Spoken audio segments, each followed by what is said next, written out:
Hey, want to hear the most annoying sound in the world?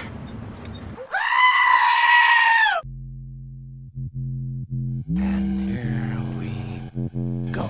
It's the comic book bullies. Man, you come right out of a comic book. It's the comic book bullies. You will bow down before me! It's the comic book bullies. Now I am the master. It's the comic book bullies. It's the comic book bullies. Welcome back to the Comic Book Bullies with Nerds New Bully. Me host Leroy, aka the Stone at the Builder Refuse, with my co-hosts. All right, yeah, this is Eli, aka the Shred Skin. There we go. Yeah, and we're back with another episode. And yes, there's a lot of big stuff that happened this week. First time we're going to talk about Thor: Love and Thunder. We are going to get into it, but we want to do a little acknowledgement first because there was some celebrity deaths this week, and we're just going to just jump into it. We're just going to plow into it. So there's going to be no meat, no fat on this bone tonight. Nope. No shenanigans. All killer, no filler. Exactly. No malarkey. None of that. So we're just going to no go into lube, it. no Vaseline. We're just going in. Oh man. All right. So first thing we want to say too is rest in peace to James Gunn. Like I said, this happened so long ago. James like Monday. Caan. You said James Gunn. Oh shit. I don't want to wish anything on James Long, Gunn. long live James Gunn. Long live James Gunn. Yes, I needed a Scooby-Doo 3 from him. So yeah. Viva la gun. No. Right. No, we do want to talk about James Caan. James Caan is who we want to talk about right here because, like I said, James Caan is a long-time actor, and he's been in everything. Like I said, if you want to just name one movie he's been in, like, who is James Caan? He was in Godfather. He was Sonny Corleone. So right. That alone, any actor that's been in Godfather, that alone should immortalize you. You know, you've been there. But wait, there's more. He's been in all kind of stuff that you would know that you've seen him in before. Like I said, he was the dad in Elf. You know, that was a big hit back in 2000. He was also the coach in The Program, which to me is one of the best sports movies of all time. Gritty, realistic. It's funny that gangsters, like actors that play gangsters and mobsters, make great football coaches. I don't know how that works out, but yeah. What do we got here? Brian's Song. Yeah, he was in Brian's Song, and yes, that is Billy D. Williams in there. So he was in Brian's Song. It was based on a true story with two Chicago Bears players, one Gale Sayers and Bill Piccolo. And I will say this: if you haven't seen Brian's Songs, I'm giving you a disclaimer. It is one of the saddest movies of all time. I don't care how metal you are. I don't care how gangster you are. You are going to cry like a bitch if you watch this movie. If you watch this movie and don't cry like a bitch, I watched it. I watched that before I was metal. You watched it. No. You can't do that. You cannot do that. You were metal when you watched that shit. You know you were metal. That made me metal. Right. So, like I said, anybody watch that movie doesn't cry like a bitch, Eli will eat a taco. And don't even say no weird shit like a 12-inch corn dog and eat it slowly. Don't do no shit like that. So yeah. What else we got? Oh, but Misery. That was the next. What was the next one list? Where is it? I didn't have it on the list. Eraser. But I Holy did. Shit, he was in Eraser. I'm going deep. I'm going balls deep in this one. Yeah, but he was in Misery. I don't have a picture of it up there, but Misery was a Stephen King novel. What would you say, Eli? One of the greatest Stephen King novels. One of the probably the only book that made me cheer. Yes, I actually cheer while reading that book. Did you? Okay. Yeah. Now, what would you rank? I mean, what would you rate Misery? Is it horror, thriller, suspense? What is it? A thriller. Hey, best dude. Am I the best dude ever? You are the best dude ever. Thanks for listening, Jakey Poo. Yep. But no, I would qualify it. It definitely has horror elements, but it is more of a thriller. You know, thriller. Kind of rides the line. It rides the line. Yeah. You know, I mean, there's some horrible shit in the book. Way more like the book goes way more violent and gory and shit because it's the book. Right. But Kathy Bates, I had a hard time watching her in any other role after that movie. You know, just watching her in Waterboy and shit, acting like, you know, Bobby Boucher's mama. I had a hard time like, ain't you that fucked up chick that was in Misery? But, you know. Yeah, she brings it. And it's funny because James Caan was always playing these tough guy roles, like you said, Sonny Corleone, and Thief from Michael, another great flick, Thief.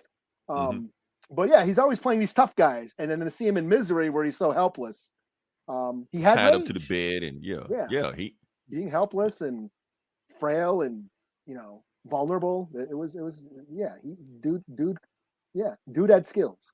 Yep. And like I said, we got to talk about Eraser. He was the bad guy in Eraser. I do not care. When he died, this was the first movie I thought of. I didn't think of Godfather, didn't think of Misery. I thought of Eraser, the Arnold Schwarzenegger movie.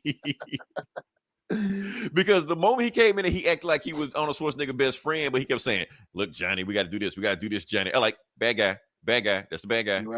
You have just been erased. Right. I think he did. I think it was the last line he said to him before he killed him, because he was the main bad guy of the movie. So yeah. And a guilty pleasure, Mike. Like I said, he did all this movie stuff, but he did some TV stuff also. So my guilty pleasure from James Caan was Las Vegas. And yes, I did watch for the plot. But it was my guilty pleasure. I did watch it, like the show. I think the last 5 seasons. I think I dropped off like around season 3 or whatever like that. But pretty fun. So wow, it's around that long, huh? Yeah, that show lasted a while. So yeah, like I said, I watched a lot of James Caan. The dude worked. He put out work. I even watched another James Caan movie last night with Robert Duvall. It was in the 70s. It was called The Killer Elite. You ever heard of, Eli? No, I don't think so. Okay, this movie is crazy as hell. It's 3 hours long, but it's a crime drama where he gets shot by his partner, Robert Duvall. So he has to learns karate from black dudes. And at the end of the movie, he has to fight ninjas. But he only had that sounds awesome. I'm watching that. It's 3 hours long, so you just fast forward to the end if you just want to just get to the ninjas. But yeah, he's like fighting ninjas with a cane and shit because he only got like one good leg left. And yeah, they don't wear black pajamas; they wear gray pajamas. So it's like they didn't know what ninjas look like yet. But yeah, it's one of the dudes. Old. It's like 71, some shit like that. Okay, so it's old when ninjas, like before the karate craze like really took off. It was there. So he's like doing like fake karate, but it's like, come on, man, you ain't really doing karate. But. Also, Santa's Sleigh. There's a stupid cheesy horror flick, Christmas horror flick called Santa's Sleigh, starring Goldberg, the wrestler, as Santa, as a psycho Santa Claus. Yeah, who goes around killing everybody. But the opening scene is fucking hilarious, and James Caan is in that opening scene, and it's fucking great. If not, watch that movie just for the opening scene. But it's great. It's great. They just turned off something else. So yeah.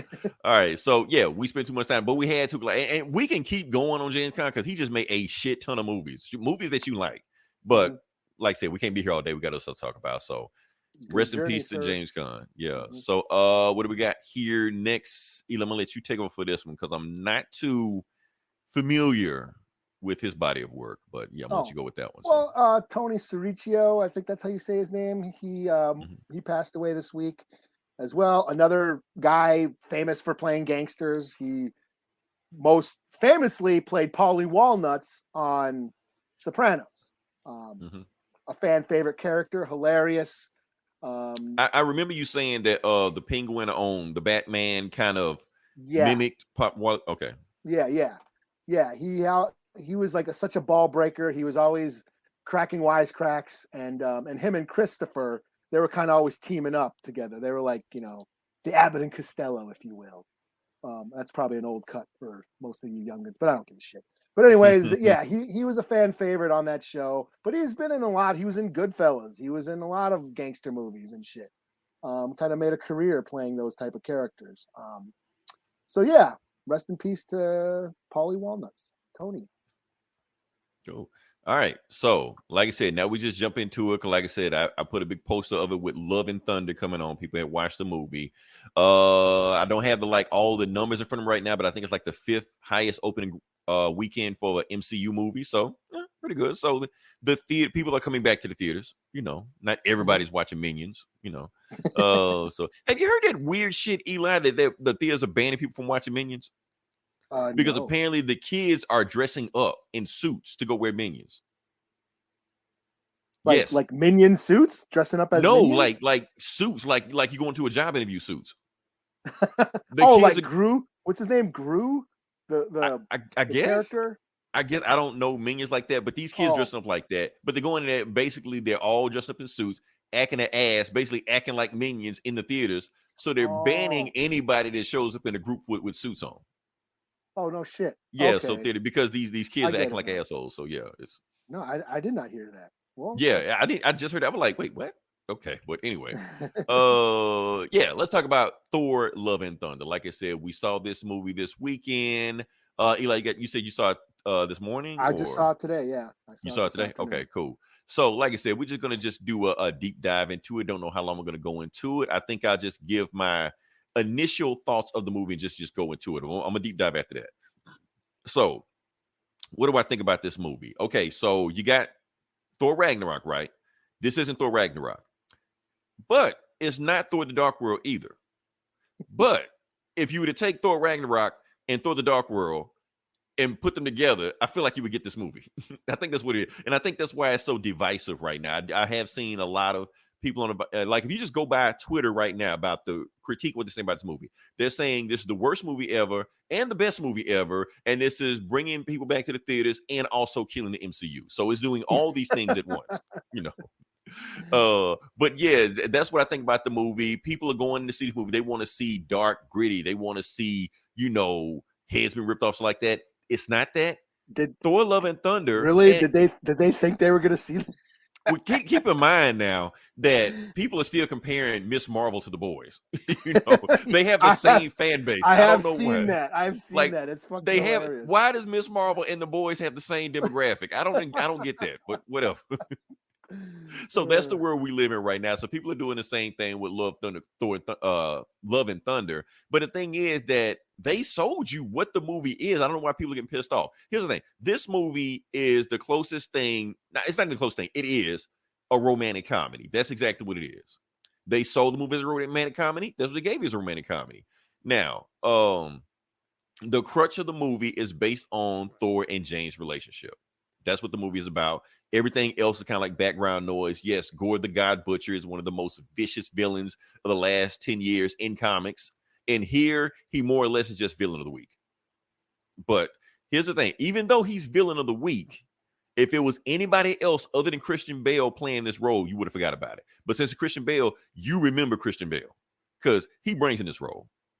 So, yeah, he kind of played him as one of them Cockney gangsters from a Guy Ritchie movie, you know what I mean? Like Snatch or Lock, I Stock. can see it. Right. And it fit. Now, sometimes I've heard a lot of people saying that it feels like Christian Bale's in a different movie. So like I said, this is a rom-com. It's a comedy. I know people saying that the jokes are kind of like beat you over the head a couple times like that. And then here comes Christian Bale coming out of nowhere doing his basically serial killer American Psycho thing, you know. And so people saying it's out of context rest of the movie. For some part it is, but at the same time, there are a lot of times when I think Christian Bale does understand the assignment. He does deliver some cheesy lines, you know, I'll get you, my kid. He's got to think about the whole plot of the movie is him kidnapping kids. You know, you don't think about that with the God Butcher, but like I said, it's a Disney movie, so whatever. And that's the thing, people are getting on this movie, but it really is a kid's movie. Like I said, I'm spoiling it for it's very, people don't very light and fluffy. It's light and fluffy. That's how they design the movie. They want you to have a good time. They want it to be a roller coaster. They want it to be a theme park. You know, I know that's, you know, negative. You're not supposed to say that about these movies, but I can tell that's how they made this movie. They wanted the movie to go in like that. They wanted you to have fun. They wanted you to not think too hard about it or feel too bad about it because they're dealing with some serious stuff in this movie. For instance, talk about Jane Foster for a second. Now, like I said, one of the main plots of Jane Foster in this movie is that she has cancer. That is a plot from the comic. They took it right from there. And when she got Mjolnir, the more she uses Mjolnir, the faster the cancer runs through her body. So, you know, I almost give them kudos for that. You know, I almost thought they wouldn't go that far with it, but Taika Waititi did it. Did he make? And I've seen some people knock the movie because they said they didn't take the cancer serious enough in this movie. I think that was part of the plot because they try to make basically Jane was trying to put on a mask in front and fight the cancer, so she didn't want to seem weak in front of anybody. Which a lot of people do that if they're in a terminal situation or a sick situation. They put on a mask to make them seem stronger, but they don't want to seem weak. You know, they don't want help or anything like that. You know, so I like how they did it, and People are knocking his. And I'm kind of glad that they didn't go there. That like they could have been like something excruciatingly sorrowful, and like because like Disney tends to do that, especially with parents. Yeah, because I thought they were just gonna cut the cancer plot altogether. I was like, oh, they actually put it in there. Okay, like Guardians, the first Guardians movie, that beginning like broke me, and then like okay, and then here's the rest of this, fun space romp. Right. But it began with just this emotional fucking scene, and I'm glad that Thor didn't go there, because I wasn't in the mood for that. Right. I wanted to have fun. I'm gonna have, But I'm glad you brought up Guardians of the Galaxy versus this movie, because I did feel like Guardians of the Galaxy balanced that tone better. It did balance, comedy versus Will Smith's moment, because at first it was a gut punch when you got there. Where Thor, it feels like they're giving you serious moments, but as soon as they give it to you, they brush it off and get back to the jokes and shit. Yeah, and that's just Taika Waititi's like style. That's what he just does. He if there's a joke, he's gonna go there. He's just constantly cracking, jokes. Right. And some people think the jokes beat you over the head, because in my theater it was like that. When the first movie came on, when the movie first came on, everybody was laughing. We had fun. Halfway through the movie, okay. Yeah. Third movie, like, oh, okay. Because that's the reason why comedy specials aren't 2 hours long. Because after an hour, 45 minutes, we're laughed out, Oh, yeah. I'm glad that this was only, like, was it under 2 hours? It was under 2 hours, yeah. If this went on for, like 3 hours, and just like 3 hours, I would have been, And they just waka. Like, okay, man, come on. I couldn't handle this for 3 hours. Right. Like, make it easy breezy, get in, get out. Because now here's the thing, like I said, comedy is subjective. So you got to remember, some of these jokes are going to get you. You don't board for these jokes or you not. For instance, let's talk about Tooth Gnasher and Tooth Grinder. Now, for people that haven't seen the movie, if this bothers you, you're going to hate this movie, because that's not one joke. That's throughout the entire movie. They do that shit, about 10, 15 times? Yeah. Like me personally, it got old on the second time. And that's what I'm saying. Comedy is subjective. I was laughing my ass off every time they did it, but I could see how that could get on people's nerves if you do it over and over and over again. And there was a lot of jokes they were repeating in this movie. Like for instance, the love triangle between Monier and Stormbreaker. That was funny. It was funny, but they went to it a few too many times for my taste. I like, okay, we get it, but you keep going back to it. It was almost like a plot line in the movie where it should have been just a one-off joke. I felt. But like I said, comedy is subjective. Some people are gonna laugh at that, some people are not gonna laugh at that. What things we got on here? I'm trying to see what I got here. Thor, let's talk about Thor. Now, here's the funny thing about it: the people that are bashing this movie are saying, we want serious Thor. They gave you serious Thor. That's what the first two movies were, Dark World and the other one, and you hated those movies. But now you're saying all of a sudden now you want those movies back. You're the reason they went to this jokey ass goofy Thor. And they completely ramped him up in it. He is the dumb blonde in this movie. He is a dumbass in this movie. Now, in the first movies, you could understand because, okay, it's cultural differences. He doesn't understand our culture. You overplay it. He knows the culture now, and he's still a dumbass. He just wrecks shit, just flies through the world. And that dumb Thor carried over into, like, even Avengers movies. Right, it carried over the Avenger movie. Like, they took the cue from Taika Waititi, but it wasn't like they let up. They doubled down on it, even in this movie. It's one of the reasons why the Guardians basically kicked him out of the Guardians. Because he's basically with them the whole time. Let's see what we got. There's an uncomfortable laugh when the Rocky said his relationship with a really. Shout out to what is this? GZ Jizza for life, or was it Jizz for life? Yeah. Jizza Godard. Thanks for watching. Now, and you know what? I don't think, honestly, I didn't get a long pause in my theater when it happened, but I knew people were gonna go on about that. But remember, now people need to get off that because he already said there are no women croning. So that's just how they reproduce. So yes, Korg is gay. Okay, yeah. And they like fucking lava or whatever. Yeah, fucking. Honestly, I kind of zoned out when he's told that whole story. I was like, okay, yeah, whatever. Yeah. You another dude. So let's talk about Zeus for a second. All right. Now, people want to get on Zeus. Now, I will say this: DC is behind a lot of things on Marvel. They are a lot behind. But one thing we can say they have the up on is Zeus.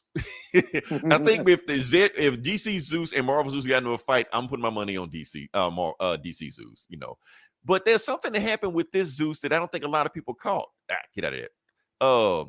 For instance, okay, so first off, Zeus is a dumbass in this movie also, but that's on purpose because they basically trying to show how useless the gods are, which they want you to kind of root for Gore, basically like Gore is right. But in this movie, what you have here with Zeus is a world leader downplaying a crisis and gaslighting anybody that plays up the crisis. Meanwhile, just so he can keep his constituents without causing a panic. That's how you know this movie is written post 2020.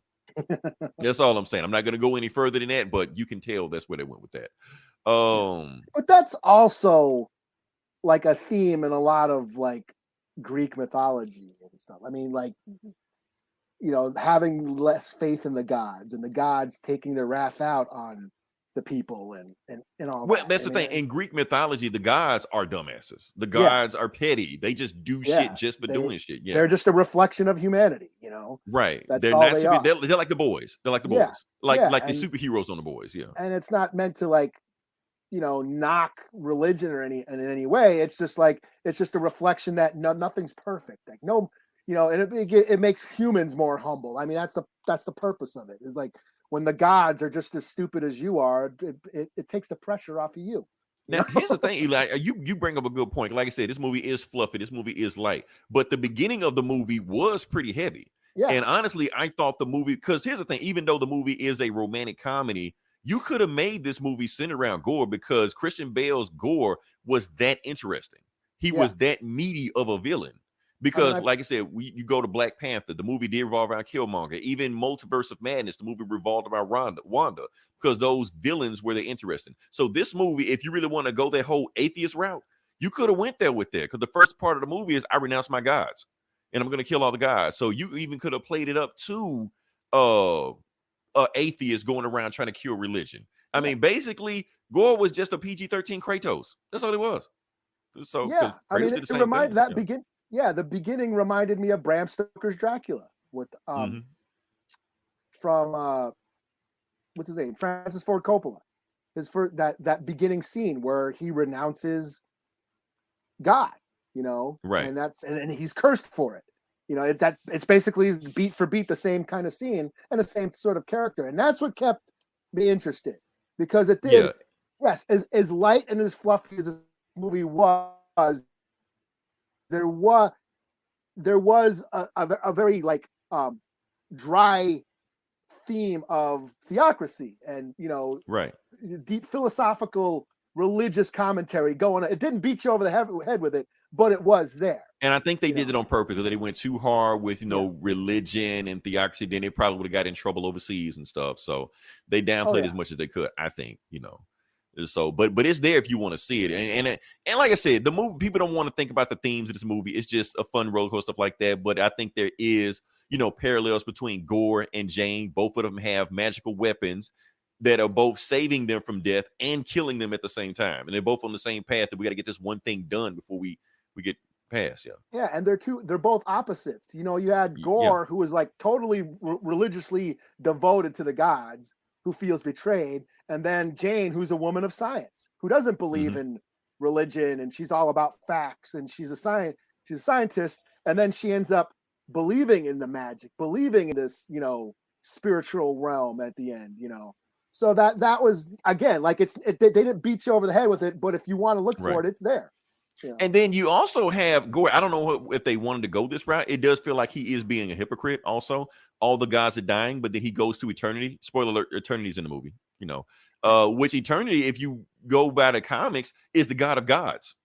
Like you got tiers of gods. Okay, you got these petty guys here, but you're gonna pray. You're gonna go to another god to get rid of other gods. You're still going to gods. You're still going to gods to kill the gods. So it is some hypocrisy in there, I think. Yeah. Like I said, if you want to think too hard about the movie, but that's the main thing about it. Like I said, if you want to go in there, you want to compare this to The Boys, and you're mad because not enough blood, not enough titties in it, and stuff like that, and not enough cocaine in it, then this maybe not the movie for you. Go in thinking it's a kid movie. Now, am I saying you should temper your expectations or no. If you go into this movie and it doesn't deliver for what you want, have all right, shit on this movie as much you want to. But at the end of the day, when everybody's doing all these nitpicks and tearing the movie apart and in cinema sense, all this stuff, ask yourself one question: were you entertained? Yeah. That's the only question you should ask yourself. Were you entertained? Yeah, but no. Were you entertained? Yeah, but no. Were you entertained? That's all the question you need to ask. Yeah. So I mean, then some shit just ain't for everybody. Right. Yeah. It's like it goes back to Miss Marvel. Doctor Strange 2 should be renamed Doctor Strange. Yeah, all Marvel movies. Shout out to Dr. Doom. Yeah. Yeah, Dr. Doom. Thanks for listening, Nick. Yeah. Didn't mention Heroes got learned the hard way. He told the first guy he was praying to him, help daughter ignore him. Yeah, that's the thing. That's part of it. GZ for Ev. Yeah. Because the thing is, he prayed to the guys ignored him, so like all the guys got to go.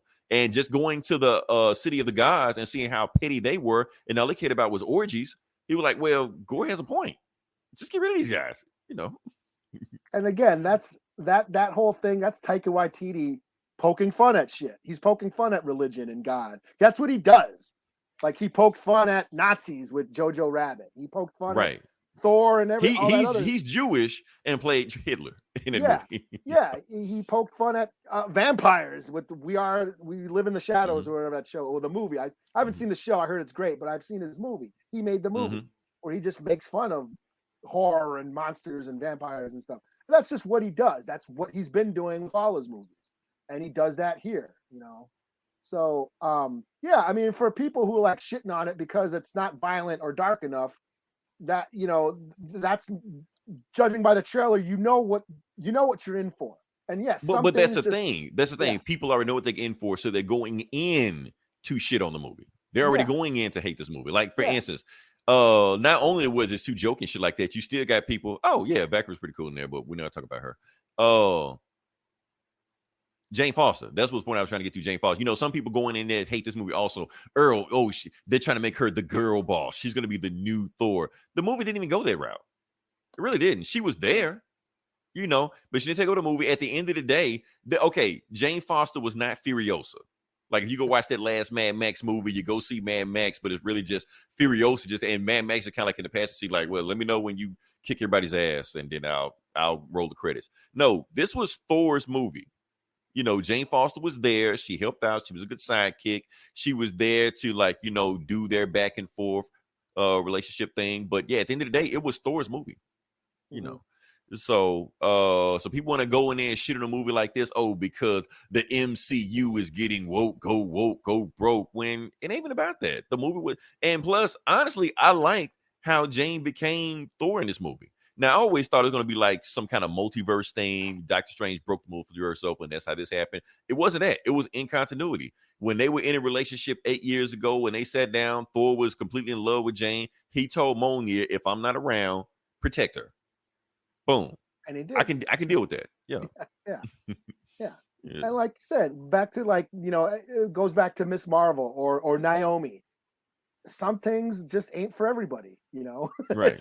It's not target. You're not the target audience. Right. But they go out of their way to shit on stuff that's not their target, and they know they're not gonna like anyway. Yeah. So I mean that if you got the time to do that, well, good for you. Right. You got because I know people that are fans of because let's be honest with this whole movie is a condensed version of Jason Aaron's run. You got Gordon Godbush, you got Jane Foster, got all that. It's just like, let's take Jason Aaron's runs because comic book fans, Marvel fans act like Jason Aaron was the only guy that ever wrote Thor.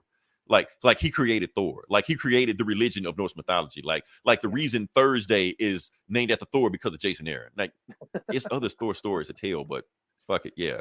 This so they condensed all the stuff together. Does it work all in one story?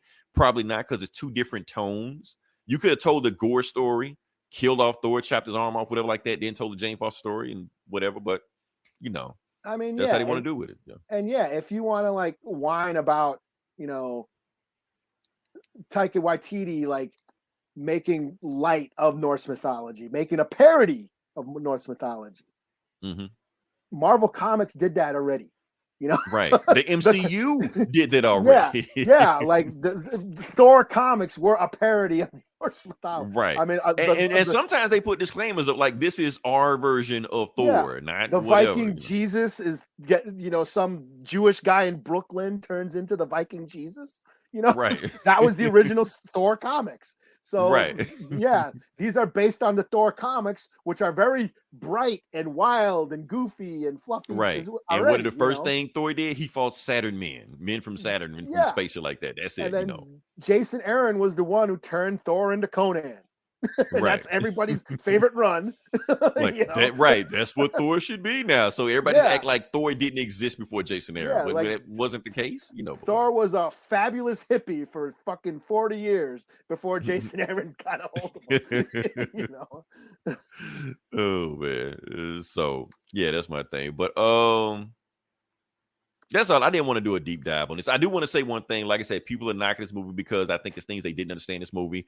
I heard a lot of people asking when Thor at the end of the movie gave all the kids powers, which should tell you this is a kids movie because giving the kids powers because it's a kids wish fulfillment, power fantasy. That was my favorite part of the movie. It's a kids movie. Yeah. But here's the thing. People act like that. Well, if he give the kids powers, why did he do that with the Avengers? Why did he do it with the Condoms? Why did he get Thanos? First off, if you pay attention to what he was doing, he didn't use his power. He used Zeus' power. He used that lightning bolt he got. That's why all the kids have yellow lightning around them. So the reason he didn't do the Wakandans and the Avengers the same way because he didn't have that power. So instead of going out of your way to shit on a movie, maybe pay attention to the plot line they're explaining to you. That's just me, whatever. Is it me or Thor's armor had real look like CGI was in your face? Maybe I'm wrong, but James' armor was fine. James' armor was CGI. Her arms were CGI. She didn't work out for this shit. That was my favorite part was the kids getting the powers and just and like the girl with the teddy bear. That was just goofy. That was like I said, goofy as hell, right? And that's where Taika Waititi shines, is in the goofiness, and on that level, it was fine. I love Ragnarok. That's one of my favorite MCU movies. And like you said, this isn't as good as Ragnarok, but it had that same sort of tone, which I was expecting. Judging by the trailers, I knew this was going to be warm and fuzzy and sweet. It was totally sweet, maybe a little too sweet at times, and I needed a palate cleanser because it was just so rich. And because it really just laid it on you. Yeah. So and you could tell like the bright colors all the place. Yeah, it was just so sugary. I just needed, and then you have gore there to the palate cleanser to wash it down a couple times. But some of the jokes, it was constantly bombarded by jokes. Some of them I laughed, some of them I didn't. But for the most part, yes, I was entertained. And again, this is a perfectly fine Marvel movie. It can't be fine, Eli. This has to be the greatest movie of all time, or it sucks. It can't be Marvel does. This is what they've been doing. They cranked another one out on the conveyor belt, and this is what you get. They got a shtick, they got a formula, and they stick to it, and that's what you get. So now, if you want to bash them for sticking too close to the formula, because I do feel like some of their movies they did kind of stray away from the formula, like Eternals, but people didn't respond to it. So just go back to formula. Yeah, and wasn't that made by an Oscar-winning director? Right. People are like, it's too different. Get this shit away from me. Now they're complaining because it's too much to say. Like, that ain't happening again. Right, you gonna get this shit right here. So you can complain about all you want to. That's why we ain't getting serious Thor anymore. You're gonna get jokey hippie Thor. That's what's going forward. Yeah. So you asked for it. So. It was fine. It was totally like I people was going into Thor wanting the Batman. That's what they want. Raining all the time. Him narrating to himself, the thunder and the lightning. Back to the whole metal thing. What was I getting a little annoyed with all the Guns N' Roses song? Yeah. Of all the Viking metal and Black Norse. Yeah, that's my thing about the soundtrack. People are praising the soundtrack because in Ragnarok they gave you that metal sound. I'm like, well, damn, that fits Thor. That makes sense to Thor. Now you got these Guns N' Roses love songs in here, and I'm just like, But like I said, for the movie they're making, especially at the end of the movie, because like I said, what was the main song? Sweet Child of Mine. and he has basically gets a daughter at the end of the movie. Yep. So And it all kind of love comes full songs, and circle. November Rain, Welcome to the Jungle. Basically, all the Guns N' Roses hits. But I get it. Hey, Janae, what's going on? Hey, what's up? Thanks for listening. Mhm. But I get it. Like, again, this is light and fluffy Disney shit. I know that, yes, in Norway and Scandinavia and Sweden, death metal and Viking metal and black metal is huge over there. But that ain't gonna fit in no Disney movie. You ain't gonna have Amon Amarth in a Disney movie. That's too damn abrasive. That's just too hard for people. I mean, they could go that route. They just didn't want to, But I was glad when I heard the Dio song, Rainbow in the Dark, after the second credit sequence. I was like, okay. Did you expect it to come in? Or no? I was like, oh shit, they're playing a metal song and it ain't Guns N' Roses. Like a real metal song. Okay. Yeah. And I was like, fuck yeah, that made up for all the Guns N' Roses butt rock that we are. Because yes, Thor is more of a what was it? The Led Zeppelin, the Immigrant Song. That's what was in the first one. It just fits. It just fit in there. But and that was like a perfect blend. Because I guess Jason Aaron was listening to that song on repeat while he was writing that Thor run. So that's why they threw that in there. So did Jason Aaron say that? Yeah. Yeah. He did. Wow. He did. Okay. Yeah. Were there any other songs he mentioned? No, not that I know of. But yeah, I mean, I knew they weren't going to go straight up death metal because, like I said, there's so many, like Viking metal is like an actual subgenre of metal. Right. And plus, like I said, for the movie they were making, it wouldn't have fit anyway. Like I said, this is a romantic comedy. So you playing death metal in a romantic comedy. Right. Like, what are we watching? Yeah. But I'm saying, my thing is like Guns N' Roses didn't fit it either. But okay. It fitted better than like hardcore death metal for the movie they're making. That's all I'm saying. You got to read the room. Dio, Rainbow in the Dark made up for it, even though it was at the end in the credits. I did throw up the horns like, yes. Maybe that was my favorite part. What, the credits? The Dio song at the credits. Oh, okay. I thought you were saying the credits were my favorite part of this movie. I got a chance to go home. Oh man. So okay, let's slap a rating on this bad boy. I'm gonna go first. I'm gonna give it 3.5 out of 5. It was good. Like I said, it wasn't terrible. It wasn't top tier Marvel, but it wasn't Dark World either. It's there, But what'd you give it? I'll give it a 3 out of 5. Would you say 3.5 out of 5? 3.5 out of 5. Yeah. Yeah, I'll go 3. I won't ride your dick that much, but I'll give it a 3. Gotta have some difference on it. Okay, yeah. Yeah. All right. Like I said, it's fine. It's another Marvel movie. It's fine. Yeah, and maybe we'll do a deep dive on it. One thing about it, like these Marvel movies, they all feel like one shots. This Thor movie does feel like a one shot. Like it feels like he kind of where he was at the beginning. Now, I won't say that he did have some growth because he had to find love in the base of the movie. In the movie, he learned to let love. I guess that's the whole theme of the movie. People are gonna break this movie down after they stop shitting on it, but yeah, we'll get there. What was Gord playing with the kids? What was going? No, he wasn't gonna kill him. Okay, so what he was doing with the kids, he was just trying to get Thor and Valkyrie to come to his planet because when he came to New Asgard, he had Thor, Mighty Thor with Jane Foster and Valkyrie standing in front of him. On their planet in New Asgard, he couldn't fight him. If I fight him, I'm gonna lose. But if he go to the Shadow Realm, he can kick their ass. So basically, it was just bait to get them to chase him. That's all. Plus, he was baiting them because he needed Stormbreaker to open the key to the nowhere or not nowhere. Right, because if he would have fought them right in New Asgard, he would have kicked their ass. But even if he takes the kids, they're gonna come after him and chase him. So that's why he was never planning to kill the kids. So I don't think the type of character that he was once we know him, I don't think it was even in him to kill kids. Like guys, they got it there. He just needed a Stormbreaker. Yeah, he just needed a Stormbreaker. Yeah. Because that was his whole plan to get to eternity. So yeah, that's it. Like I said, we're done talking about Thor: The Dark World. We're not dark. What is this movie? Love and Thunder. Love and Thunder. That movie. You know what, Eli? The best part about that is that people are no longer shitting on the Dark World.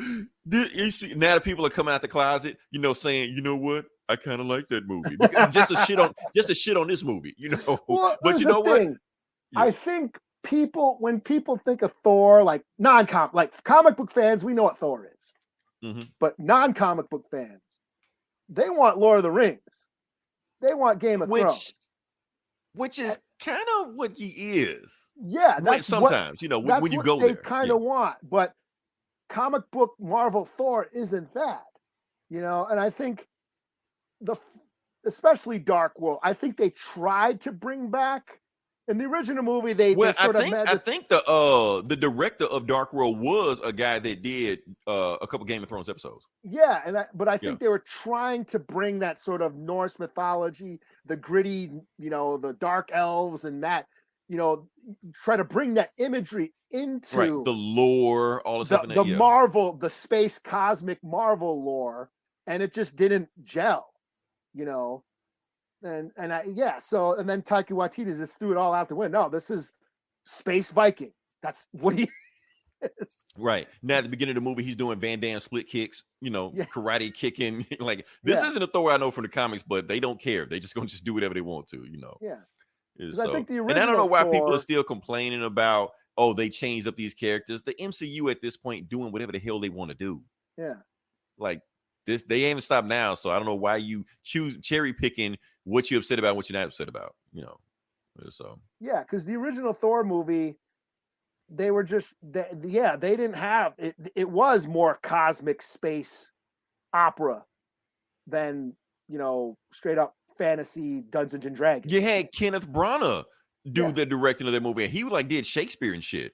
Yeah, that's the direction. That movie it's a Shakespeare tragedy. It's a Shakespeare tragedy. That's what he was making. Yeah, Loki, the tale of Loki. I mean, that scene is one of my favorite MCU scenes where he confronts Odin about his lineage. Right.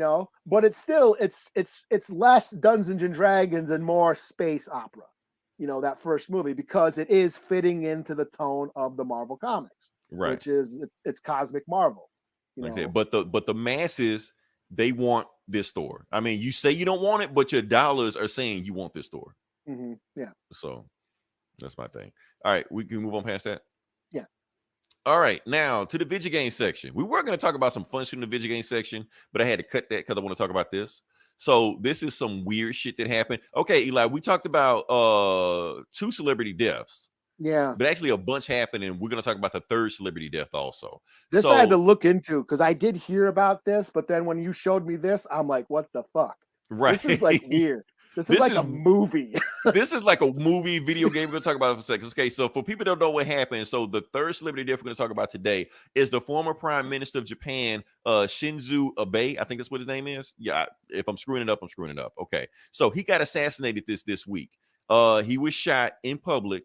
Secret Service didn't do anything, and Japan still had like some of the best gun control in the world. But this guy, Prime Minister guy, just somebody was walked up and just shot him.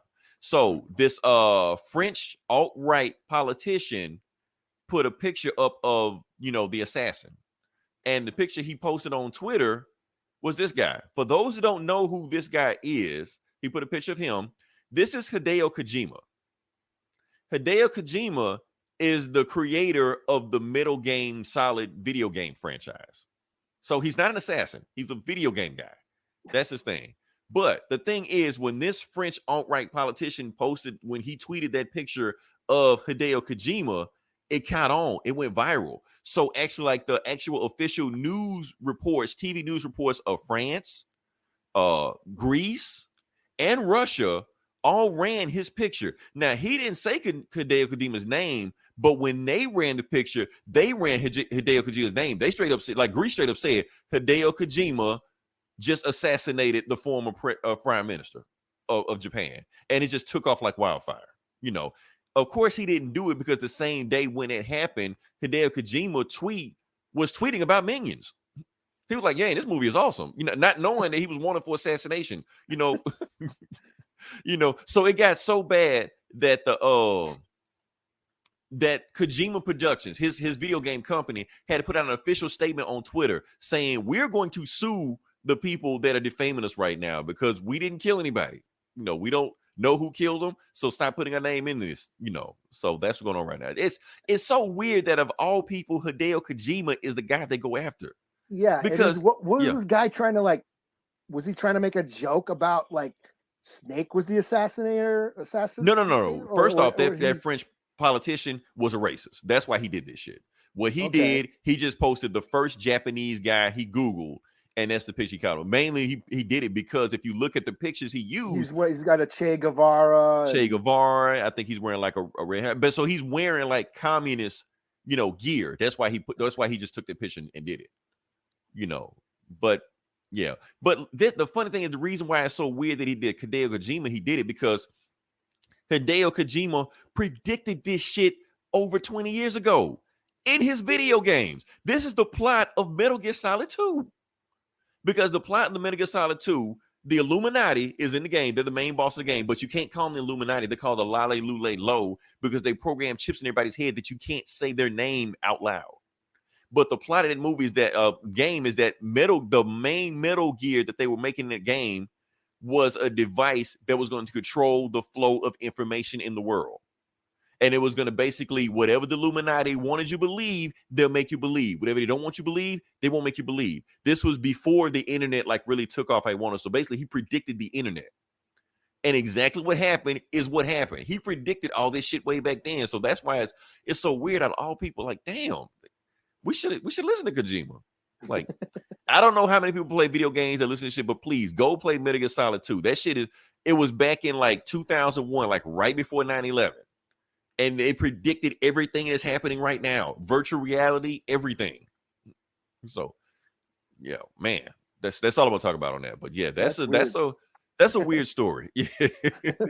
Now we move on. Like I said, this Comic Book Bullies, where we talk about comic books. And Eli, you wanna start off the train? Sure, I guess.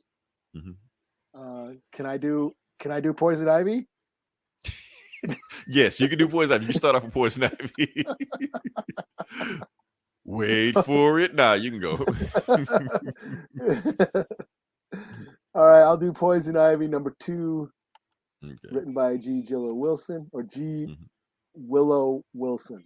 Sorry. So yeah, this is so basically Poison Ivy is on a murder rampage because she wants to destroy humanity because humanity is fucking up the earth. Again, that's what she does. This is just what Poison Ivy does. Right. She's not turning to a good guy or changing her ways. No, she's just fucking shit up because that's what she likes to do. She's just going on a murder rampage, infecting people with these spores, these mushroom spores. What did you call them again? Your worst fear? Cordyceps. Call them cordyceps. She's turning them into these spores, mushroom corpses, and balancing out the earth because humanity is a virus on the earth. That's her motivation. That's what she always does. This is just, I think this comic book is just elevating that because not much happens in this comic. It's just more of a character study. She's at a diner contemplating what she's doing. She's, people watching people, watching the waiter, has a conversation with this woman, and she's like individually, humans aren't bad. They all have their hope. Did she have a flashback like Harley when she was saying that? Yeah, because she was like, Harley's like the only human she really gives a shit about. But she's like, she's people observing that human at the core, humans want to be good, but collectively they just fuck up the earth. So and in the comic, the woman that she's talking to, it turns out she ran some scams. She's doing some wire scams, wire frauds or whatever, and the cops show up to arrest her.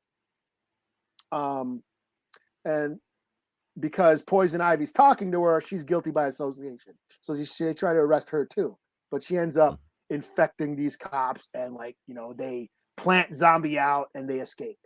So that's essentially all that happens in this book. But it's like I said, it's more of a character study of her, why she's doing things, more getting in depth of her motivations, and just sort of finding just a deeper look into her psyche, which I don't mind.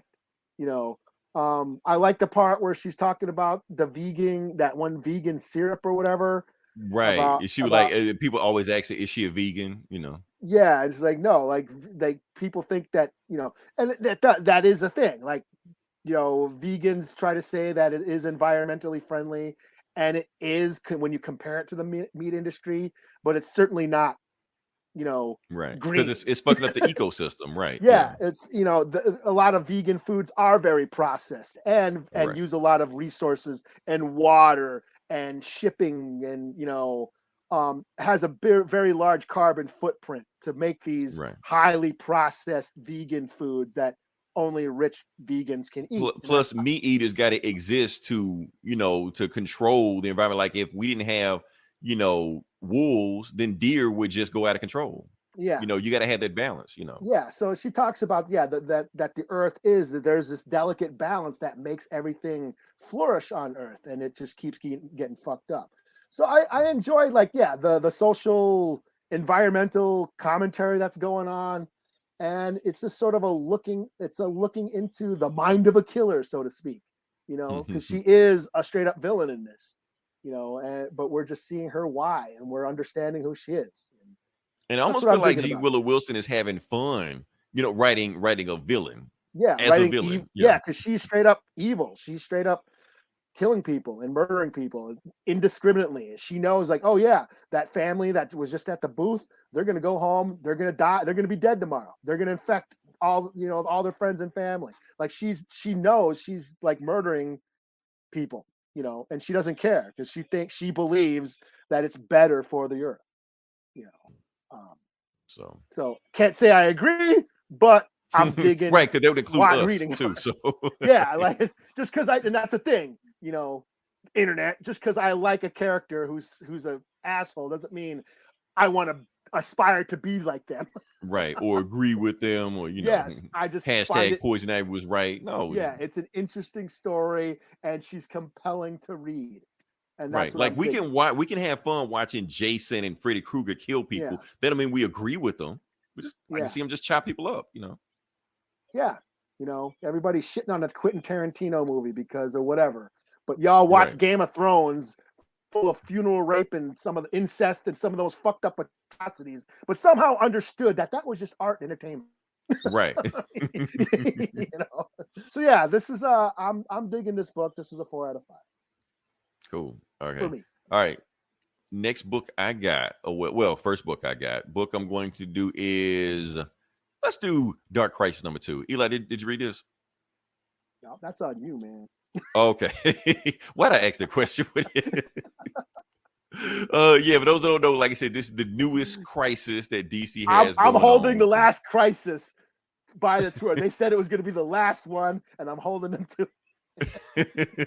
Well, the last one after the last one, So yeah, this is the newest crisis going on. We still don't know how this is a crisis. We just know it is a crisis. So I guess shit's supposed to get rebooted when I have a group. Anyway, last issue, the Teen Titans Tower got destroyed. Well, got fucked up. Didn't get destroyed, but got fucked up. And Deathstroke is leading the Legion of Doom to storm the tower. So basically, this is the tower. What's that movie? Siege of Teen Titan Tower. That's what this is. Oh. So let's just jump into it. And so basically what's going on. Oh, I didn't read that. Pariah. Now I do like this, the Pariah, because they're giving a detail about Pariah. Pariah is the big bad of this whole crisis, but they're actually doing panels that George Perez actually originally drew, so they're like drawing over them a little bit. So it's like a nod to George Perez because he was the original artist on the original crisis. So I thought it was pretty cool. He's basically telling his story about how his evil dark army of Doomsday and Darkseid and all these fuckers, basically they're going to bring back the infinite Earths that happened before the first crisis. But in order to do that, they have to destroy Earth Zero, which is the Earth that we know, where all the heroes we know. But he's saying they got to go in order to bring back the other Earths, because if we're at the other Earths, they'll bring back his planet. Anyway, back to Teen Titans, where everybody gets fucked up. Nightwing is knocked out because like I said, the bomb blew up. So, and then the Legion of Doom is just tearing this place apart. And you got these guys right here. I'm trying to think who's that. I don't know who these guys are except for this guy right here. This is Catman. Yes, Catman was a big deal in the 2000s, and then DC just kind of forgot about him, but he's here now. So anyway, Catman is like, I'm gonna take out Dick Grayson first. Nope, no, he's not. Dick Grayson just kick the shit out of him and just moves on to the next guy, So he chases after them because they kidnap his students. And right when he gets there, boom, Deathstroke is waiting for him, and they just beating the shit out of everybody in there. And basically, Deathstroke is just saying, look, you want to save these Teen Titans? Me and you going to go one-on-one. And whoever wins, that's going to be the end of it. If you beat me, I leave. If I kill you, that's it. And then he basically just showing all the Teen Titans, and I'm going to go around the world and target all these guys. Damien, Blue Beetle, Supergirl, Dr. Light, Aqualad, all these folks like that, the Black Batman, yeah. And they just getting, and basically BIPOC like, let's Batman. BIPOC Batman, I forgot. So he's gonna go. He was like, okay, so if we go one-on-one, this is it, Slade. He like, yeah, that's it. Oh, he shows Beast Boy. He shot Beast Boy in the head last issue, but apparently Beast Boy is still alive. He just gonna have a scar on his face. That's all. So that's when Dick Grayson and Prometheus shows up. They got some deep cuts in this book. Prometheus is an old school Justice League villain. They don't show anymore, but anyway, doesn't matter.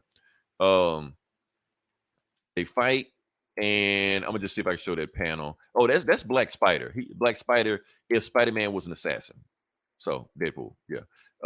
They go at it, and I just want to show this awesome panel of this. It's just, let me see if I can. Yeah, this right here. So it's basically just the whole panel is just them just beating the shit out of each other the whole time. Last panel right here, Dick kicks him in the face, and boom, lands the last haymaker on him, and he takes Deathstroke down. Yeah, they have really jobbed Deathstroke in these last couple years because he used to be able to take the Teen Titans out by himself, but he's like, no, we gonna do this. He was like, Dick Grayson, look, if I kill you, I'll let everybody else go right now. That's the rule. He like, you sure? He like, yeah. So just stand there and let me just shoot the shit at you. And Deathstroke puts a gun to his face, and he's like, so this is why you're my favorite Robin. Shoots, and boom, that's when John Kent shows up out of nowhere and just blocks all the bullets. He was like, well, by the time you showed up, you're like, my fault. I was late. I was handling shit.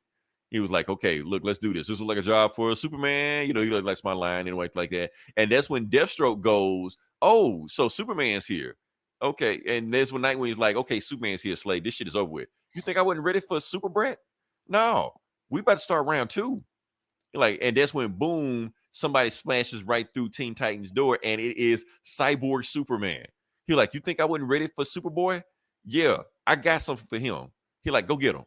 And that's when, so this is old classic 90s Hank Henshaw, and then he choked the shit out of him and take him outside, and then they start fighting and shit like that. And that's when John falls off, you're not my father. And Cyborg Superman says, well, neither are you, but don't worry, I try to be Superman myself also, so I know how you feel, he was like, no, I am Superman. They fight each other, shit like that. So all the Teen Titans go running out of there.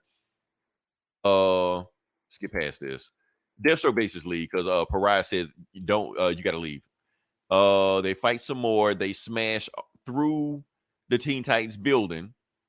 And that's when they both knocked out. Both can barely stand. And that's when Cyborg, like Victor Stone Cyborg, smashes Cyborg Superman's head. Like, I'm tired of you giving Cyborgs a bad name, And that's when he stands everybody up, and they just look around. The school is just destroyed. Teen Titan is just destroyed. And that's when they hear a voice and be like, I was wrong about you, Superboy. And it's Black Adam. So Black Adam was watching this shit the whole time and did nothing. He just sat back, just chilling. He like, I was wrong about you, Superman, son of Kal-El. But you, Dick Grayson, I was wrong about you also. I thought you could lead the Justice League, but the way you handle this shit, neither one of you can lead the Justice League. And Superman, John Kent is like, well, if you so big and bad, why don't you lead the Justice League then? You're like, I'm about to. The only reason I wasn't here is because those crazy ass Legion of Doom tore up Conduct.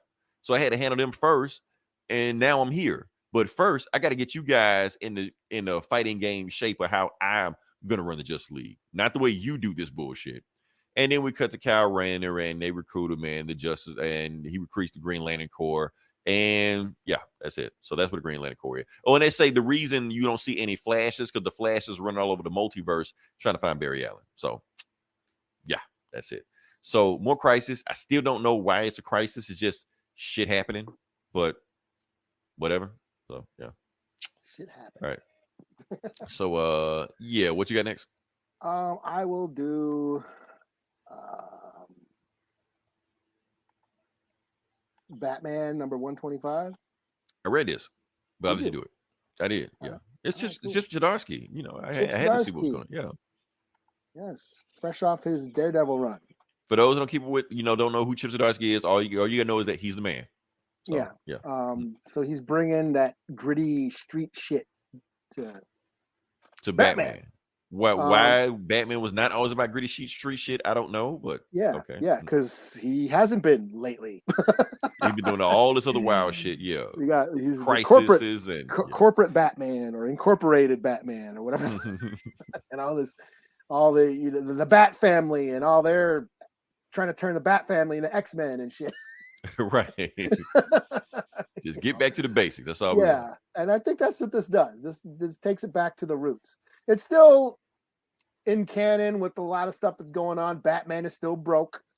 He's living in an apartment block or whatever. Some kind of brownstone. Yeah. Yeah. He's running around doing shit. Running around with Tim Drake. Tim Drake's his Robin. He's having nightmares about the Joker and Alfred. I do like shit. It was the 3 Jokers, so they just pretend like that shit never happened. Yeah. Yeah. he's having nightmares. He's still hung up on Selena. He calls up Selena like, how's it going, baby? Oh yeah, I got a dude, and right. Shit, like a dude just like, hey, you want some coffee? Like, oh damn. And she's in a lingerie, Yeah. So she's fucking. He's not. Time to move on, Batman. But somebody's going around killing rich people, billionaires. And it turns out it's the Penguin comes on the air like Joker style, like greetings, Gotham, and basically does a broadcast saying I'm gonna kill all these rich folks. But Batman doesn't buy it. He ends up confronting Penguin at a ball or whatever, like some rich people gala, because they think, oh, these rich folks are going to show up, and Penguin's going to be there to kill the rich folks, because they're all going to be in one place. But it turns out it's not the Penguin, it's the Clayface. So it turns out that Penguin is in the hospital. And dying from something, dying. Yeah, he set him up. Basically, he set up Batman. What did he do now? He popped a cyanide pill. Yeah, he pops a cyanide pill and then makes it look like he's dying, or he's actually dying. But when the nurse and the cops come in, they see Batman standing over dying Penguin. Yeah, because he was trying to get the cyanide pill out of his mouth, but it looked like he was choking him or some shit. Yeah. So Batman gets framed for Penguin's murder. So now, it basically slandered his name, but it actually helped him about a bit. It turns out, now criminals really fear me now because they think I'm going to kill him now. So, right. That works in his favor. Yeah. So, then back at the Bat Cave, this is Batman doesn't live in Wayne Manor anymore. He's, because he's broke. But the Bat Cave, some sort of fail-safe goes off and some robot pops out. Not sure what that is. Like or what that's nothing about. to do with the story. It just happened. It's I don't know if it was some future state shit with the with the robot number 1 or whatever. But some robot pops out of the Bat Cave. So I'm intrigued. I actually quite enjoyed this. I like the dark, gritty feel, especially at the beginning. He's using the shadows and using the fear element. Oh, that phrase he gives, like, "Oh God," like not God, not even a little bit. Whatever he said. It made me basically after I watched this, I went and watched the new Batman movie. Or after I read this, it gave you that feel like you could play that soundtrack with that beginning of it. It just fits. Dun, dun, dun, dun, dun, dun, dun. Yeah. Yeah, I was into it. I like the art was dope. I like that it is. Yeah, it's bringing Batman back to the Dark Knight shit. So I enjoyed it. I'll give it a 4 out of 5. It was just a good story. Yeah. Fuck all the excess. Again, all killer, no filler. Right. So, and plus there was a backup story that Chip Zdarsky wrote with Catwoman. Oh, with Catwoman, where she's on a quest to find Penguin's kids. Yeah. So that's the thing. So all right, pretty cool. Yeah. So if you haven't been reading Batman, got those like 15 Batman books out a month. Try this one. We recommend it. Yeah, because I haven't been reading Batman for a while. I haven't read Batman. There are still so many Batman books out right now. What was that? What was I reading? I was reading. Oh yeah, Batman 66, which finally ended, which was There's like one where he's fighting like an alien invasion or some shit. I don't know why. Yeah. It was like, But I haven't been on like the main Batman book for like 6 months or something. It's been a while. Like I skipped all that, the Williamson stuff. I wasn't into the incorporated stuff. I don't even think Williamson cared anymore. I think he was just let me just crank out Tastemaker and whoever the fuck other character. And then I haven't read Detective in a while either. They're still on the Fear State shit. Really? That shit stopped a while ago. So I haven't been. I just been kind of like, I gave Batman a break from the comics anyway. So, but this was cool. I dug this. Cool. All right. So actually, this last book I got because you took the other book I had. All right.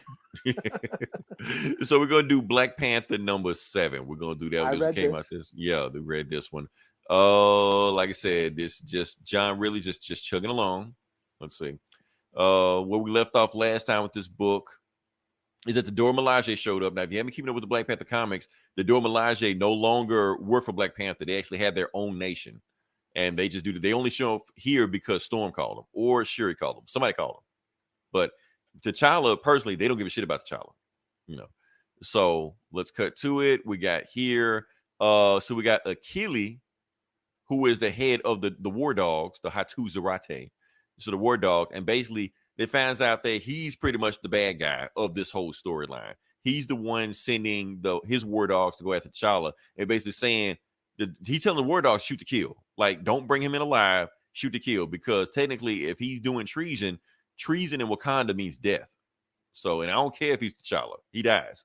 So if they catch him, and she's just like, I can't do this. So she tries to look, you guys out of control, and she's the prime minister. She's like, I'm taking my power back, and he's basically like, no, the fuck you not. I run to Wakanda now. I don't care what you say. And and like her sidekick or her assistant basically said, you're gonna give the prime minister her power back now. You're like, oh, so what you gonna do? And they just like, yeah, let's leave.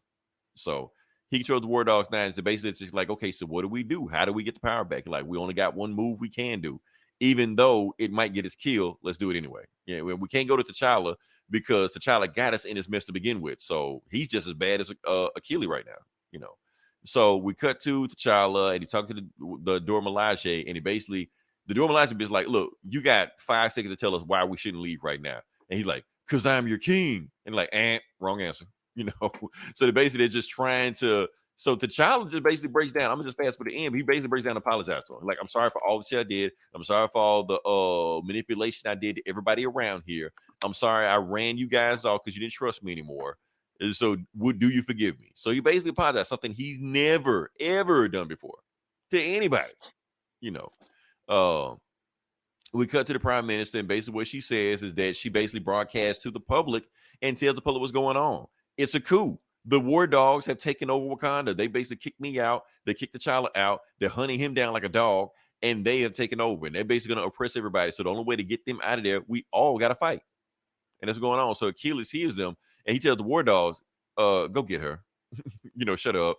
So they cut to, I'm going to cut to that, cut to the prime minister, and basically the War Dogs just like open up the door. They're in the parliament room. They're like, open up the door right now. And they're like, because we got guns, open the door. She's like, hell no, I'm not opening the door because you got guns, And she was like, if you want to take me, you're going to have to bust in here and kill me. So they run in there with guns and shit like that. They're like, come with us. And before they can do what and she like, over my dead body, like, okay. And that's when this guy comes in. This is a new guy named Tosin, whatever his name is. He is the new Wakandan guy that they are building up right now. He doesn't wear a suit. His skin is vibranium. They've done some stuff in this part of Wakanda where they basically made vibranium organic, so he got all the powers, but he can just do it anytime he feels like it. And he gets him super speed, get him super strength, and he just take the War Dogs all like that nothing, So basically they all come to agreement. Cut to it. Shuri has a plan. Shuri just saying what she's going to do is that she's going to make she can hack into the barrier of Wakanda just small enough where a flock of birds go through so they don't notice it. She turns to the birds, flies in there. If people don't know, Shuri got like all kind of crazy ass powers in the comics. So she goes there, sees that the place is unguarded, gets ready to walk in, and they shock her. So all her crazy ass powers, like turn through the bird and stone shit like that, doesn't work anymore. And the war dogs are on her ass right now. She's like, "Oh, y'all think I need those powers? No, I can kick your ass by myself." So that's where she gets like the Panther gauntlet, like in the movies and shit like that. She goes to work on them, takes their ass out. But they keep sending people after her. She's like, "Well, eventually you're gonna wear down." And that's when that dude Tosin shows up again and kicks their ass again. So basically cutting to the end. Yeah. Tosin and Shuri gets in good contact. The prime minister's with them. Everybody's with them. T'Challa goes there, and basically it boils down to they're gonna attack the control center. Once they open the control center, that's gonna allow T'Challa, Storm, and the Dora Milaje to come in, and they're gonna take back the Parliament from the Dogs of War. Did I say it? War Dogs? Whatever. Yeah. But that's the story. Yeah.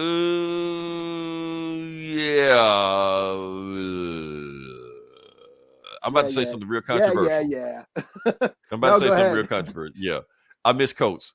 I miss Tennessee Coates. Because there was stuff happening. It took a long time to get there, but stuff was happening. This just feels just run of the mill. And here's my biggest fear, Eli. Since T'Challa's on this world apology tour, and they had this new Vibranium guy coming out, and then they just announced a new Wakanda book coming out like in August with no T'Challa, I almost feel like they're writing him out of these books. That's what I feel like. Because I fast forward through some stuff. He also says that once this is over with, he's never going to pursue the throne again. So like he's done trying to be king. Okay. I don't know. Maybe it's just a conspiracy theorist in me, but I think it's going to go on because they already written him out of the Avengers books, like Nighthawk or whatever has replaced him or some shit. So yeah. Yeah, this book wore me out. It did, man. It just wasn't interesting. It was just like, I guess I don't know, man. It's funny that you brought up Coates because I that's what I was remembering. It reminded me of Coates, but at least Coates there was stuff happening, right? Like, or at least interesting dialogue or something. Was just like I didn't care about their divorce, like him and Storm. I didn't care about that. I guess I can see what he was trying to do as far as like the coup going on and making those parallels with with our political climate and all that stuff. But it was just like it was a drag. This really dragged. It's not interesting. That's the thing. It's not. And the funny thing is, like you said with Coates, the reason you like about it because there was never a punch being thrown. There are punches being thrown in this book, and it's still boring. Yeah. So I don't know what to say. Well, I think people. It's almost like they've been giving Ridley shit because this has just been like action. This story has just been like fast-paced action this whole time, and this was pretty cool at first. But now he's like, "Oh, it needs to be deeper." Okay, let's get deep. So we're gonna get deep now. But it's not really deep. That's the thing. Like he is trying to be deep, but it's not. It's still just I don't know, surface level shit. So man, I hate it, Eli. I hate it. I hate to read a bad Black Panther book. I don't want to drop this book. I can't drop this book. I'm obligated for the culture to read this book. In it for the people. Right. So it's like, damn, man, because when even this book came out, like each issue, it gets like, oh, I gotta read this shit. And I didn't feel like that because, man, it's just, I don't know, man. I don't even know how long. Honestly, I don't think this book has much longer. I think it's gonna get canceled. Because even nobody's reading this book other than us, me, you. I don't know if you read it or not, but we're the only people reading this book. Yeah, I've been on it. I've been like, and we can't recommend it. We can't be like, man, this is the best book you're not reading. No, it's probably the worst book you're not reading. Oh man, I hate so because I don't know, Eli. Like I said, the conspiracy theory image is making me feel like they're using this whole run to wrap up to get T'Challa out of there. So when the movie comes out and T'Challa ain't in it, you're not looking for him. That whole synergy thing. Yeah, but remember the comics. People don't. That's true. The MCU fans don't read the comics, so. MCU don't read the comics, but if they were to stumble on a comic, and they want to see, there's Black Panther with no Black Panther, right? It's like the movies, It's canonical, it's that synergy thing. So I think that's what's going on with that. So Yeah. man, I don't want to drop it, Eli. I'm gonna stick with it, but this is not a book I am looking forward to. It's just it's a drag, it's a slug. I skipped over a lot of shit because a lot of shit that just I don't care about.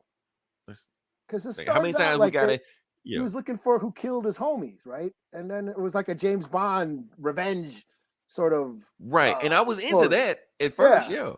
Now it's all about all these other weird politicians and shit going on, and I'm like, okay, this became the Phantom Menace. Right. Like CNN the whole time. I don't know, man. No. So what you got next? My last book I got is Ghost Rider #4. Okay. And let's see. Ghost Rider #4. And this was dope. This might be my book of the week. Good. I'm glad somebody had fun reading a comic this week. Yeah, I mean, I'm like Batman. When I read the Batman book, and I was like, "Oh shit, that's dope. That's pretty dope. That might be my book of the week." But then I read this. I was like, "Whoa, this is dope." So this is straight up horror, man. This is like Ghost Rider going around, driving around the country, fighting demons and shit. This has basically become like a monster of the week. Like an X-Files or whatever. You know what I mean? It's a monster of the week. He fights a different monster every issue. And this book, he's after like an evil circus, that pops up in these small towns in America, all over America. And there's like horror circus where they just kill everybody. It's it's pretty metal. This goes pretty hard, I gotta say. And at the end, like he fights all the victims sort of merged, all the dead bodies, and just merge into this big giant blob corpse monster, and he fights it and shit. And I was like, holy shit, this is dope. This is pretty cool. This is like some John Carpenter The Thing body horror shit, And of course there's like a side plot where the FBI, there's like this paranormal like worker, like the X-Files, like they're like this division of the FBI that investigates paranormal activity and shit, and they're on Ghost Rider's trail. And this chick, Talia Warpath or whatever her name is, she's like a goth witch chick who does magic and stuff. She does this ritual, finds one of the bodies and does the ritual. She pulls like feathers from a crow and does like some weird ritual thing and finds out shit. This is a magic shit, some more dark voodoo magic, weird, Constantine type of shit. Okay. But it's just cool. It's just a lot of fun, and I had a lot of fun reading this, and it's just and then there's and it doesn't beat you over the head with the social commentary, but it's there if you want to look for it. The whole theme of small town America, the underbelly of America, things that like horror movies like Texas Chainsaw and Scream and Halloween, the picturesque Norman Rockwell, image of America, how it's all nice and pristine and and welcoming, but actually underneath there's all this fucked up, corrupt, fucking evil shit going on underneath. That's what I'd really dug about it too. Because there's this circus that's going around all these small towns, just murking people. So I dug. I'll give it a 5 out of 5. Fuck it. Who's the writer of this? Benjamin Percy. Okay, yeah. Yep. He's I think he's on X-Men and Wolverine. I mean X-Force and Wolverine right now. So yeah. No, he didn't create him. That was Snyder. But the Joker who laughed, the Batman who laughed, his first appearance was in a Teen Titan book that he wrote, I believe. Really? Yeah. Okay. Because I have it. Did not know that. I thought the first time he was in that weird metal. No, his first appearance was in a Teen Titan, but he became the metal in the metal, the Batman metal, Dark Knight metal, or whatever the fuck. Yeah. So, cool. But yeah, this was a lot of fun. This was really cool. I enjoyed it. All right, cool. Yeah. Like I said, if you listen this long, definitely like, share, subscribe, pass this out, let people know what you think about it. If you liked or disliked Thor, leave a comment. Let us know what you think about it.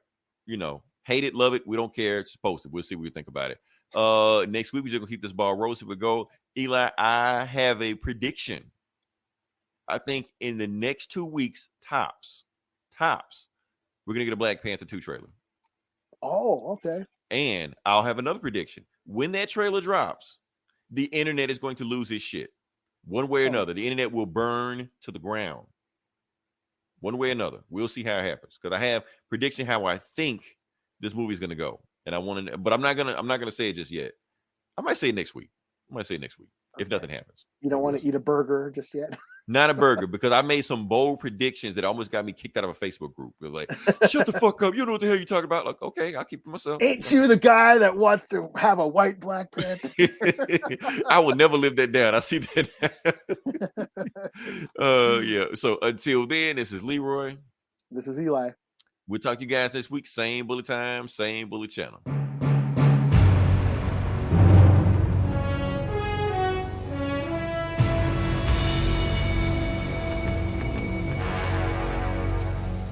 What a thrill,